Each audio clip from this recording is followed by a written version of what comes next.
Hello YouTube, Mr. ShiningTime here. I haven't made a video in a while. I've been just really busy with job hunting and a lot of work on the side projects, so I haven't really had time to post any videos. I appreciate all the people who watch my videos and leave feedback and engage in the conversation and engage the topics that I bring up. I really wanted to make this video because I saw something online, and this story just really captures the problem that we as quote unquote black people face here in America. Now, some people may not like what I have to say in this video. Some people may not agree with it, and honestly, I don't really give a fuck. This is my opinion. This is how I see it, and I'm not approaching this from an emotional perspective, from an irrational perspective. I'm trying to be as logical as possible when I formulate my opinions about this, and that's just the way I see it. Now, some people may think I'm wrong, but I just feel this way because I see the type of confusion that is so prevalent among our people, and it's like an epidemic almost. We have this mentality of being so all-inclusive. Kumbaya, let's hold hands and let's all be one. And the reality is that people around us, people who surround us, are not trying to do that with us. They don't have that same mentality. But anyway, before I get off track, I read this story on News 1 about this woman named Karen Finney, who was just given a job as an MSNBC host for some news program. Now, I have better software for making videos now, so I'm going to put her picture up in this video, and I want you to see her. Now, some people may say, oh, you're harping on stupid shit. We shouldn't be focused on skin color, and, well, everybody's black, blah, blah, blah, blah, blah. I'm not of that opinion. She's not black in my opinion. She really isn't. Now, here's my justification, and here are the reasons why I truly believe that there has to be some sort of hard definition, hard scale division of who's black and who isn't. Now, some people don't like to hear that. Some people don't like the idea of trying to separate out and define blackness in America. A lot of people don't like that. Black people, white people, a lot of people don't like that, because they like the definition to be very broad, to be very nebulous. You see? So here's my thing. MSNBC hired this woman and says that she is black. Okay? Now, you look at her. I looked at her. That is not what I didn't think she was black at all. Not even. I thought she was Hispanic when I first clicked on the story. But see, this is how the confusion operates. You see, the dominant class when you allow the dominant class to define you, who you are, then you have no identity whatsoever. Imagine that MSNBC can hire this woman and claim she's black when she doesn't really look like the majority of the black people in this country. But now they can claim that they have an affirmative action hire or a diversity hire, whatever you want to call it. And a lot of people will go, okay, great, we've got a black woman on MSNBC.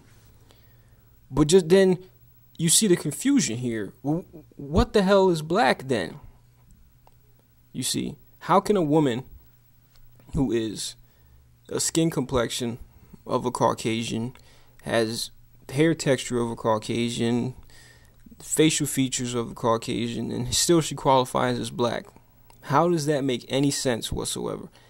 And black people refuse to define themselves, refuse to set up some type of definition of who we are. If you have no definition of who you are, how do you even formulate any kind of identity and culture, and how do you pass anything on to another generation when you don't even know who you are?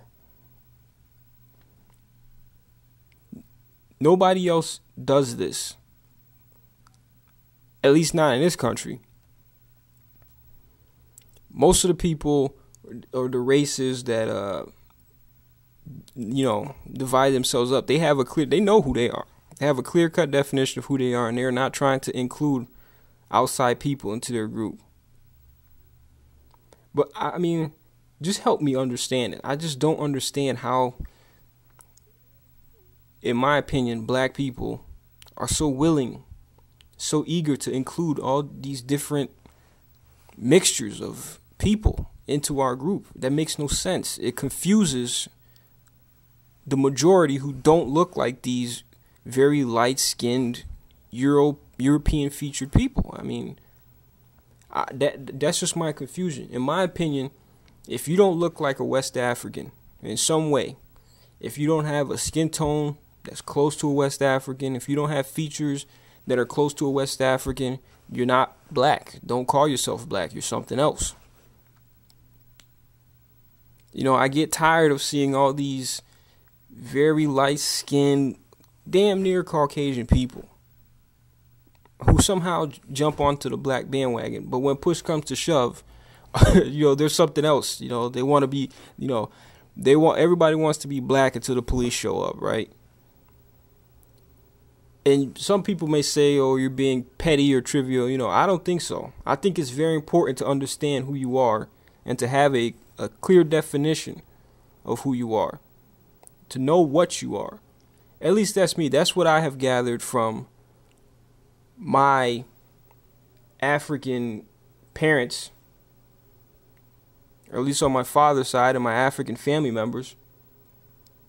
They have, when I used to live in Africa, they know exactly who they were. They have Nigerian culture.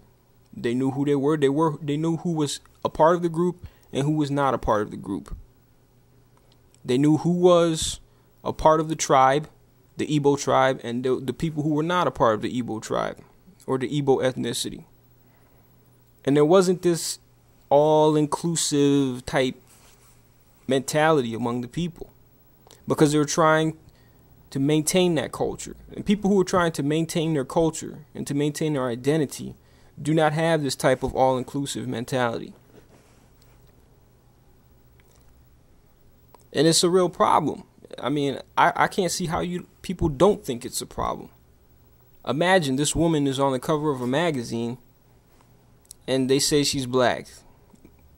And, the little black girls, is this what I am supposed to aspire to? Is this the role model for the next generation of what they should look like and what they should be? I mean, if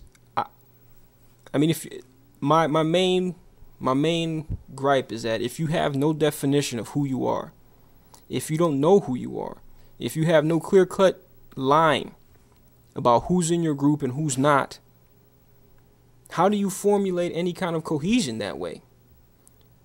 How do you maintain anything like that when so many people, so many varying groups can be in, be out if they want to? I mean, I don't get it. I really don't.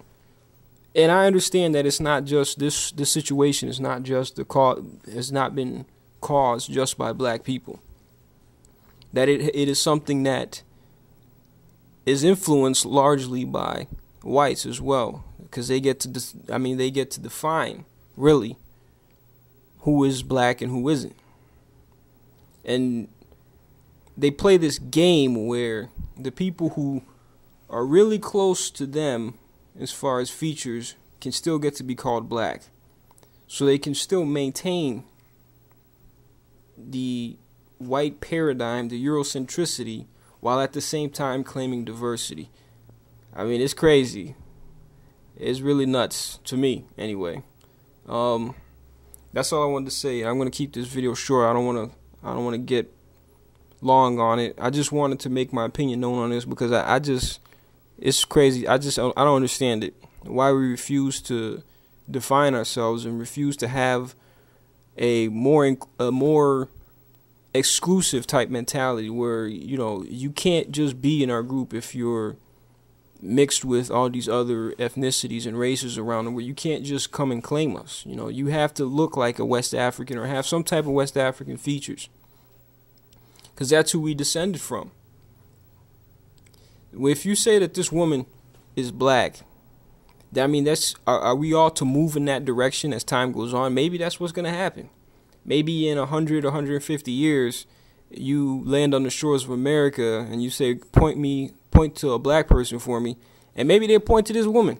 And maybe she will be the definition of black, and she'll be the blackest person on the continent in a few hundred years. Maybe the West African ancestry will be entirely gone, because that's what it seems like. Anyway, that's it. Thanks for listening.